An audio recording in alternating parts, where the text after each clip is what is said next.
Hello students, welcome back to your channel real concept. आज हम लोग बातचीत करेंगे वेक्टर्स का पार्ट थर्ड। ठीक है, दो पार्ट ऑलरेडी हमने बना दिया है, पूरा बेसिक से मैंने समझाया, नहीं देखें जा करके ज़रूर देखिए।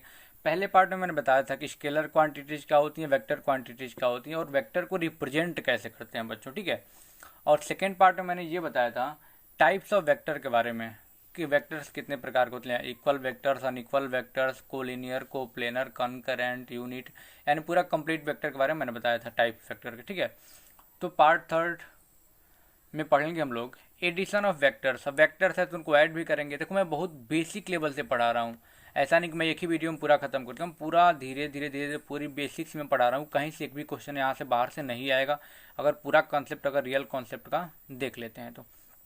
ठीक है, तो आज पढ़ेंगे हम लोग बच्चों एडिशन। क्या पढ़ेंगे?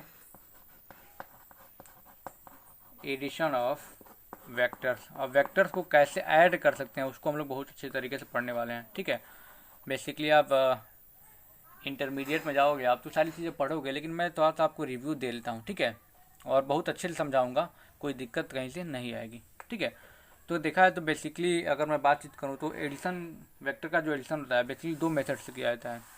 ठीक है, एक हेड टू टेल मेथड, लेकिन उसको मैं बात नहीं करूँगा। बेसिकली देखा है तो दो मेथड है। पहला कौन सा है? Triangle law of vector vector addition, vector addition. ठीक है, triangle law of vector addition. दूसरा क्या है?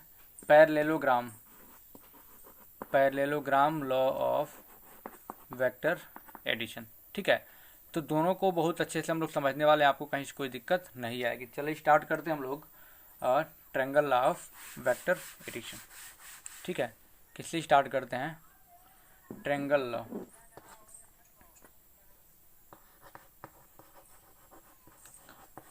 ट्रायंगल लॉ ऑफ, बहुत अच्छे से समझिएगा इस कंसेप्ट को। ठीक है, triangle law of vector addition, triangle law of vector addition. देखो आपको मैंने पहले ही पार्ट में बताया था कि वेक्टर को रिप्रेजेंट कैसे करते हैं, इस टाइप से करते हैं, एरो से। ये वाला टेल होता है और ये वाला हेड होता है। ये वाला जो पार्ट होता है, जो इसका लेंथ होता है वो मैग्नीट्यूड बताता है, और ये एरो जो ये पॉइंटर क्या बताता है, ये हमारा डायरेक्शन बताता है। तो जो ट्रायंगल लॉ ऑफ एडिशन कहता है, क्या कहता है? अगर हमारे पास कोई दो वेक्टर है, ठीक है, दो ही वेक्टर है भैया, कौन कौन? वेक्टर ए और वेक्टर बी। अगर इनको ऐड करना है तो कैसे ऐड करेंगे, ये चीज़ समझना है आप लोगों को। कैसे ऐड करेंगे? देखो इसका रूल है। रूल क्या कहता है कि मान लो हमारे पास कोई वेक्टर, क्या है ये वेक्टर हमारा ए है। ठीक है, तब ये इसका टेल हुआ, इसका हेड हुआ। अब जो वेक्टर भी हम लोग ऐड करेंगे बच्चों, ठीक है, तो ए वाले के हेड से, ए वाले के हेड से बी वाले का टेल ऐड करेंगे, यानी ये हमारा वेक्टर बी हो गया। आप देख पा रहे हैं कि ये वाले के हेड से बी वाले का टेल हमने ऐड कर दिया। ठीक, अब रिजल्ट भी कुछ चाहिए, यानी कि दोनों को अगर ऐड करना है तो रिजल्टेंट क्या आएगा, यानी कि मान लो रिजल्ट क्या आएगा। मान लो हमने ए प्लस बी जोड़ दिया तो रिजल्ट कुछ ना कुछ आएगा। मान लो सी आया तो रिजल्ट क्या आएगा? रिजल्ट को हम कैसे दिखाएंगे? ए वाले के टेल से बी वाले के हेड से ऐड कर देंगे तो हमारा क्या निकल के आ जाएगी? हमारा रिजल्टेंट निकल के आ जाएगा। क्या निकल के आ जाएगा? रिजल्टेंट निकल के आ जाएगा, यानी दोनों का सम। क्लियर हुआ? यानी कि हम कहें कि वेक्टर ये है, यानी कि ए मान लो, इसको बी मान लो, सी मान लो। ठीक है, ए बी और सी, तो ये क्या हो जाएगा हमारा? R equal to A plus B. Resultant का मतलब क्या कि दोनों को ऐड किए तो कितना आया? आर कितना आया? ए प्लस बी। क्लियर हुआ? अब देखो एक चीज समझो, यानी ए सी क्या है हमारा? ए सी इक्वल टू, ए सी क्या है हमारा? रिजल्टेंट। रिजल्टेंट का मतलब सिंपली यार रिजल्ट, कितना रिजल्ट आया ऐड करने के बाद। ठीक, यानी हम क्या कह सकते हैं? देखो ये चीज़ समझो, हम कह सकते हैं ए सी इक्वल टू क्या हो जाएगा? A B plus B C. Vector A C equal to क्या हो जाएगा? A B plus B C. ये हमारा रिजल्टेंट रहा, ये हमारा ट्रायंगल लगाता है। ठीक है, यानी अगर मैं इसके टर्म के बाद इस टर्म में बात करूँ तो यानी आर क्या हो जाएगा? Resultant R equal to vector A plus vector B. Simply हो जाएगा। लेकिन कोई एंगल दिया हो, लेकिन यहाँ पे मान लो कोई एंगल दिया हो, इसको हमने क्या लिया? देखो एंगल कोई भी नहीं ले सकते, ऐसा नहीं कि हम ये वाला एंगल ले लें। एंगल कब लेते हैं, अगर ये हेड से हेड जुड़ा होता जो वेक्टर तो हम एंगल लेते हैं, अगर फिर टेल से टेल जुड़ा होता तो ये बहुत हायर लेवल की बात है, मैं आपको बता देता हूँ। तो यहाँ पे क्या हो रहा है, हम लोग यहाँ थोड़ा सी इमेजिनरी लाइन बनाए और थीटा कहाँ पे लेंगे, यहाँ पे लेंगे। ठीक है, अगर ए और वेक्टर बी है और उसके बीच में एंगल थीटा है तो रिजल्टेंट क्या निकल के आ जाएगा, ये समझो। रिजल्टेंट जो मेन रिजल्टेंट है आपका वो क्या निकल के आ जाएगा, ये निकल के आ जाएगा आपका R square equal to A square plus B square, vector A का स्क्वायर प्लस वेक्टर बी का square plus 2ab cos theta. यानी रिजल्टेंट क्या आ गया, अगर ए और दो वेक्टर को ऐड करना है ए और बी को और उनके बीच का एंगल थीटा है तो रिजल्टेंट कैसे निकालेंगे, यानी टोटल सम कैसे निकालेंगे उनका, R square equal to A square plus B square plus 2ab cos theta. ठीक है, अब देखो वेक्टर क्वांटिटी है, वेक्टर क्वांटिटी है तो क्या है, मैग्नीट्यूड और डायरेक्शन दोनों होगा। तो ये हमारा केवल मैग्नीट्यूड है, ये क्या शो कर रहा है, मैग्नीट्यूड शो कर रहा है। क्या शो कर रहा है, A square plus B square plus 2ab cos theta, ये हमारा मैग्नीट्यूड शो कर रहा है। क्लियर हुआ। अब देखो इसमें कुछ कुछ डायरेक्शन भी होगा, ये क्या है, रिजल्टेंट का मैग्नीट्यूड है। अब जो रिजल्टेंट है भाई ये भी वेक्टर है तो इसके पास डायरेक्शन भी होगा, इट्स हैव आल्सो डायरेक्शन। ये केवल मैग्नीट्यूड निकला हमारा। अब डायरेक्शन भी निकालेंगे, डायरेक्शन कैसे निकालेंगे, देखो डायरेक्शन का फॉर्मूला क्या होता है बच्चों, इसको स्क्रीनशॉट या फिर लिखते चलो साथ में, ठीक है, क्योंकि बोर्ड छोटा है। तो डायरेक्शन कैसे निकालेंगे, डायरेक्शन निकालने का फॉर्मूला है 10, समझिएगा अच्छे से, 10 अल्फा इजकल टू, चलो मैं इसको मिटा के तब लिखता हूँ। ये तो हमारा मैग्नीट्यूड कैसे निकालेंगे, R square equal to A square plus B square plus 2ab cos theta. अब देखो रिजल्टेंट क्या है, वेक्टर क्वांटिटी भाई, तो इसका डायरेक्शन भी होगा। डायरेक्शन कैसे निकलेगा, मान लो एंगल अल्फा है, क्या बताया था मैंने, मान लो vector A vector B, resultant A, इनके बीच में एंगल कितना अल्फा है, तो कैसे निकलेगा, ये वेक्टर ए है वेक्टर बी है, ये हमारा रिजल्टेंट है। 10 अल्फा इजकल टू क्या हो जाएगा, बी साइन थीटा, क्या हो जाएगा, बी साइन थीटा अपॉन ए प्लस बी कॉस थीटा। यानी यहाँ पे साफ साफ लिखो, यानी कि एंगल क्या हो जाएगा, 10 अल्फा इजकल टू क्या हो जाएगा, बी साइन थीटा अपॉन ए प्लस बी कॉस थीटा। इसका डेरिवेशन आप लोगों को नहीं पढ़ना है, ज़्यादा ज़रूरत भी नहीं है। अगर आप लोग कहेंगे कमेंट करेंगे डेरिवेशन बता दी तो मैं बता दूंगा, सिर्फ 5-6 लाइन का डेरिवेशन अच्छे से आपको समझा दूंगा। लेकिन डायरेक्शन का कैसे निकालेंगे, बी साइन थीटा अपन ए प्लस बी कॉस थीटा से आप डायरेक्शन निकाल लेंगे। मैग्नीट्यूड के लिए मैंने क्या बताया, R square equal to A square plus B square plus 2ab cos theta. तो डेरिवेशन आप लोग नहीं पढ़ना, ये याद रखना फॉर्मूला। अगर डेरिवेशन का होगा तो मैं करा दूंगा, वैसे कोई फ़ायदा आपको नहीं है डेरिवेशन करने का। आपके एग्जाम में डायरेक्टली क्वेश्चन दे देगा और आपको ऐसे करके दिखाना है। ठीक है, चल मैं एक क्वेश्चन करा लेता हूँ आपको, एक क्वेश्चन इस पर करा देता हूँ। ठीक है, एक क्वेश्चन कराता हूँ, देखिएगा समझिएगा। क्वेश्चन क्या है, मान लो क्वेश्चन कहता है कि मान लो एक वेक्टर दिया हुआ है, क्वेश्चन कह रहा है 8 2 वेक्टर, एक वेक्टर दिया हुआ है 6 यूनिट। ठीक है, एक वेक्टर दिया हुआ है 8 यूनिट्स। अब दोनों के बीच में एंगल कितना दिया हुआ है, 90 डिग्री। ठीक है, तो आप बताइए कि रिजल्टेंट कितना होगा, सॉरी हाँ वही रिजल्टेंट कह लो, फिर ऐड करेंगे तो कितना आएगा। यानी क्वेश्चन आपका हो जाएगा ऐड इतना एंड इतना, दो वेक्टर है, एक 6 यूनिट का है, एक 8 यूनिट का है, जित दोनों के बीच में एंगल कितना 90 डिग्री। कैसे निकालेंगे आप, सीधे निकाल लेंगे। आपको पता है क्या, R square equal to A square plus B square plus 2ab cos theta. आप सीधे निकाल लेंगे। कैसे निकालेंगे, आर स्क्वायर इजकल टू क्या हो जाएगा भाई, सीधे ए स्क्वायर, ए का कितना मैग्नीट्यूड सॉरी दिया हुआ है, मैग्नीट्यूड कितना है 6, यानी 6 का स्क्वायर प्लस 8 दिया हुआ है ना, बी कितना दिया हुआ, 8 दिया हुआ है, यानी 8 का स्क्वायर प्लस 2, ए कितना दिया हुआ है 6 इंटू 8 2ab कॉस 90 कितना होता है, जल्दी बताओ। हाँ बिल्कुल, कॉस 90 कितना हो जाएगा, 0 हो जाएगा। कितना हो जाएगा, 0। अब इसको सॉल्व कर लेंगे तो वही क्या आ जाएगा, हमारा रिजल्टेंट आ जाएगा निकल के। क्लियर हुआ, आराम से आप लोग निकाल सकते हैं, कोई दिक्कत नहीं आएगी। हम लोग चलते हैं पैरेललोग्राम लॉ ऑफ वेक्टर। जो दूसरा लॉ है बेटा हमारा, जो वेक्टर को ऐड करने का, यानी कि parallelogram law of vector addition है। क्या है, parallelogram law of vector addition. पहला तरीका मैंने बताया triangle law of vector addition, दूसरा क्या है parallelogram law of vector addition. ये पहले ऐसा नहीं है, थोड़ा इसमें डिफरेंट है, समझिएगा। और पहला तो बहुत आसान था, ये भी आसान है, समझ जाएंगे। तो पहले समझिए क्या कह रहा है, पहले पूरा स्टेटमेंट को हम लोग पढ़ते हैं बेटा, ठीक है। कह रहा है सबसे एक चीज़ समझना आपको, it allows to add any kinds of vector, किसी भी टाइप के वेक्टर को ऐड कर सकता है, इसमें कोई तामझाम नहीं है। अब इसका स्टेटमेंट पहले जान लेते हैं, फिर आपको समझाते हैं, ठीक है।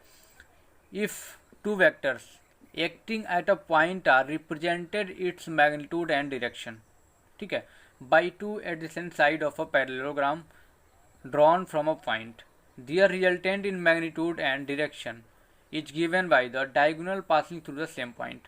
अब देखो डेफिनेशन समझ में नहीं आया, देखो मैं बताता हूँ आपको, समझिएगा।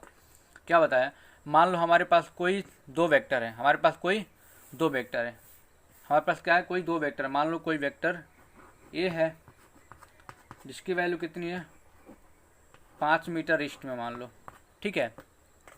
ये हुआ। एक वेक्टर वी है जो कि मैग्नीट्यूड कितना है उसका 6 है, 60 डिग्री फ्रॉम ईस्ट। बहुत अच्छे से समझना आप लोग, बहुत अच्छे से, ठीक। अब क्या करेंगे, मैंने क्या बताया, एक वेक्टर मान लो हमारा ये है ईस्ट में, वेक्टर ए है, कैसे बनेगा समझना आप लोग। वेक्टर हमारा ए है, अब क्या हुआ, एडजेसेंट का मतलब क्या हुआ, ये वाला साइड ये एक दूसरे क्या है, एडजेसेंट है। अब वेक्टर बी, रुक जाओ इसको मिटाते हैं, मिटाना पड़ेगा, बोर्ड छोटा है थोड़ा सा। ये कितना दिया हुआ था, ए दिया हुआ था, समझिएगा आप लोग, ये दिया हुआ था 5 मीटर ईस्ट। ये क्या हमारा एक दूसरा वेक्टर है जो इससे 60 डिग्री का एंगल बना करके, इससे 60 डिग्री का एंगल बना करके कहाँ जा रहा है, इधर जा रहा है। ये दूसरे के क्या हुए, एक दूसरे से ये एक दूसरे क्या हुए, एडजेसेंट एंगल हो गए। और ये एंगल कितना दिया हुआ है 60 डिग्री। अब देखो ये वाला वेक्टर हमारा बी है, ये वेक्टर बी वेक्टर। हम क्या करेंगे कि इमेजिन पैरेललोग्राम बना लेंगे, एक इमेजिनरी पैरेललोग्राम बन जाएगा भाई, चलो अच्छे से बना लेना आप लोग। क्या ये पैरेललोग्राम बन जाएगा, ठीक है। और जो ये वाला डायगोनल होगा, जो यानी दोनों कॉमन पॉइंट से जो डायगोनल होगा, यानी ये वाला डायगोनल जो होगा वही क्या दिखाएगा, ये हमारा रिजल्टेंट दिखाएगा। रिजल्टेंट यानी इसकी वैल्यू हम निकाल लेंगे, तो यानी वेक्टर को हम ऐड कर लेंगे। आए समझ में। फिर एक बात देख लो, पहला वेक्टर हमारे पास मान लो एक वेक्टर है, ठीक है, 5 मीटर ईस्ट में जा रहा है, यानी कि ये हमने एक बना दिया वेक्टर ए, और एडजेसेंट यानी एक ही पॉइंट से दूसरा वेक्टर जा रहा है, ये वाला बी वाला, ठीक है, समझना। दूसरा वेक्टर बी वाला है और दोनों के बीच में मान लो एंगल कितना है 60 डिग्री है। तब इसको हम क्या करेंगे, इमेजिनरी पैरेललोग्राम बना देंगे। और ये क्या है, ये और ये इक्वल, यानी कि एडजेसेंट साइड्स हैं। क्या है, एडजेसेंट साइड, और ये एडजेसेंट साइड्स हैं। तो कह रहा है कि जो कॉमन पॉइंट से डायगोनल जाएगा वही रिजल्टेंट शो करेगा। यानी कि वैल्यू आप बता दो आराम से, अगर आर की वैल्यू ये की इसकी वैल्यू निकाल लिए तो रिजल्टेंट निकल जाएगा आराम से। क्लियर हुआ, क्लियर हुआ आपको। यानी कि चलो मैं नामकरण दे लेता हूँ, A B C and D. नहीं भी समझ में आया तो बहुत ज़्यादा दिक्कत नहीं है, क्योंकि आप लोगों को ज़्यादा डेरिवेशन वगैरह से काम नहीं, सिर्फ फॉर्मूले आपको याद रखना है, ठीक है। अब आर क्या है, diagonal of parallelogram from common point. R क्या है, रिजल्टेंट ऑफ डायगोनल, या फिर रिजल्टेंट कह लो, या फिर कह लो diagonal of parallelogram from common point, ठीक है। यानी रिजल्टेंट निकालना हो तो कैसे निकालेंगे, आपको पता है आर इक्वल टू क्या होता है, ए प्लस बी। रिजल्टेंट निकाल लेंगे ऐसे करके, कैसे निकालेंगे, रिजल्टेंट निकाल लेंगे। क्लियर हुआ। हम लोग क्या करेंगे, ऐसे रिजल्टेंट निकाल लेंगे। क्या करेंगे, सीधे रिजल्टेंट निकाल लेंगे बेटा, ठीक है। अब रिजल्टेंट का फॉर्मूला आपको पता है कैसे निकलेगा, आपको पता है, क्या पता है, देख लो, आर स्क्वायर इक्वल टू, अभी मैंने बताया, इसमें भी वही ऐसे ही फॉर्मूला लगेगा, A square plus B square plus 2ab cos theta. यानी कि रिजल्टेंट कैसे निकाल लेंगे, ऐसे निकाल लेंगे। बस समझना क्या है पैरेललोग्राम लॉ में, कि जो ये डायगोनल होगा ना कॉमन पॉइंट से, उसकी वैल्यू हम निकाल लेंगे, यानी ये निकाल लेंगे ना ये वाला, तो हम रिजल्टेंट आराम से निकाल लेंगे। कैसे निकालेंगे, R square equal to A square plus B square plus 2ab cos theta.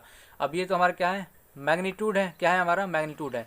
अब रिजल्टेंट भी एक वेक्टर क्वांटिटी, इसके पास कुछ न कुछ डायरेक्शन होगा। अब डायरेक्शन का फॉर्मूला कैसे निकलेगा, यानी कि 10, मान लो इनके बीच में एंगल ये बीटा है, टोटल क्या है बीटा है, तो कैसे निकाल लेंगे, या फिर अल्फा मान लो, यानी 10 बीटा इक्वल टू क्या हो जाएगा बी साइन थीटा अपॉन ए प्लस बी कॉस थीटा, ए प्लस बी कॉस थीटा, यानी डायरेक्शन ऐसे निकालेंगे, मैग्नीट्यूड ऐसे निकाल लेंगे। चलो एक क्वेश्चन करवा लेता हूँ, ठीक है, थोड़ा हाई लेवल का है, आपको थोड़ा दिक्कत आ रही होगी समझने में, लेकिन कोई बात नहीं, आपको बहुत ज़्यादा इस पर दिमाग नहीं लगाना। सीधे क्वेश्चन, किस पे दिमाग लगाते हैं, क्वेश्चन पे। मान लो कि हाँ जो हमने लिया था उसी कर देते हैं। मैंने ये क्या लिया था, अच्छा वहाँ नहीं दिख रहा, चलो यहाँ लेते हैं। ये कितना दिया हुआ था हमारा 5 यूनिट्स, कितना दिया हुआ था 5 यूनिट्स। बी कितना दिया हुआ बेटा, बी वाला हमारा कितना लिए थे हम लोग 6 लिए थे ना, हाँ 6 यूनिट एट 60 डिग्री एंगल पे, दोनों एक दूसरे से ऐड हो रहे हैं, उनको ऐड कर रहे हैं, तो अब रिजल्टेंट कितना होगा, यानी उनका एडिशन कितना होगा बता दो। तो आपको पता है मैंने फार्मूला बताया था, R square equal to A square plus B square plus 2ab cos theta ना, 2ab कॉस थीटा दिख रहा है ना, हाँ दिख रहा है 2ab कॉस थीटा। अब सीधे वैल्यू रख दो, यानी कि क्या हो जाएगा आर स्क्वायर इक्वल टू ए का स्क्वायर यानी 25 प्लस बी का स्क्वायर यानी कि 36 प्लस 2 इंटू 5 इंटू 6 कॉस, दिख रहा है कॉस कितना है, कॉस 60 है ना, कॉस 60 कितना होता है भाई 1/2। आप सीधे क्या करेंगे वैल्यू निकाल लेंगे इसकी, आप लोग निकाल लेंगे, क्या हो जाएगा 25 प्लस 36 कितना हो जाएगा फिर इतना, यानी 6 25 30 गुना 60, और ये क्या हो जाएगा 2 यानी 30 हो जाएगा, 30 प्लस 36 प्लस 25 ये हो जाएगा आपका, यानी आर स्क्वायर के लिए कितना हो जाएगा, जितना भी हो जाएगा ये आपका आंसर हो जाएगा, फिर आर निकाल लेना आप लोग। क्लियर हुआ, ऐसे क्वेश्चन आप लोग करने हैं। चलिए अगले पार्ट, 2 पार्ट और होंगे, जो 2 पार्ट होंगे बहुत ही इंपॉर्टेंट होंगे, उसमें हम लोग पढ़ने वाले हैं क्रॉस प्रोडक्ट क्या होता है, डॉट प्रोडक्ट क्या होता है, वहाँ से क्वेश्चन एकदम पूछे जाते हैं। क्या पढ़ने वाले हैं, क्रॉस प्रोडक्ट और डॉट प्रोडक्ट। डॉट प्रोडक्ट को हम लोग स्केलर प्रोडक्ट भी बोलते हैं, क्रॉस को हम लोग वेक्टर प्रोडक्ट भी बोलते हैं, तो अगले पार्ट में डिस्कस करेंगे। चैनल पे पहली बार आए तो चैनल को सब्सक्राइब कर लीजिएगा भाई, ठीक है, बेल आइकन दबाइएगा, सारे अपडेट्स आपको मिलते रहेंगे। चलिए मिलते हैं अगले कॉन्सेप्ट के साथ। Thank you so much, real concept.